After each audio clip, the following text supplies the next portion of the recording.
Nakon što je Milica Veličković napustila Elitu 8, svi pomno prate da li će, kako je ona sama prognozirala čim je ugleda leđa Borislav Terzić-Terza, da se vrati Sofija Janićević. Po svemu sudeći, trudna Milica i njena suparnica Sofija imaju isti stav po pitanju toga da Terza i dalje žudi za ljubavnicom, o čemu je Janićevićeva iznela svoje mišljenje u razgovoru sa Milenom Kačavendom. Njih dve su vodile razgovor posle nadogradnje kose, otkrivajući svoje stavove i iskustva u vezi sa frizerskim tretmanima.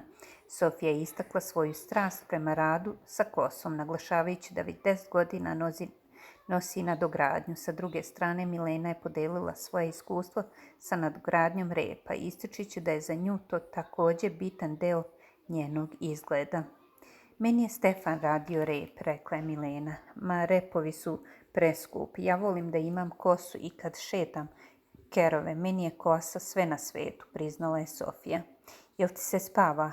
00:30 je, upitala je Milena. Kukul, Milena, ja nisam spavala od juče, rekla je Sofija. Terza je poludeo što sam ga poslala u izolaciju, onda ispadam kontradiktorna što nisam branila Milicu. Ja sam njom nisam bliska, istakla je Milena. Sve što je pričao on sinoć je meni bilo kao da on ima neki scenario ispisan i po njemu priča, rekla je Sofija. Ne znam, rekla je Milena. Neću da grešim dušu, ali mislim da je to tako. Jel ti veruješ da ja nisam znala da mi ne možemo da pričamo sa frizerima? Ja pričam kao luda, a ona ćuti, rekla je Sofija. Pa da, zaključila je Milena.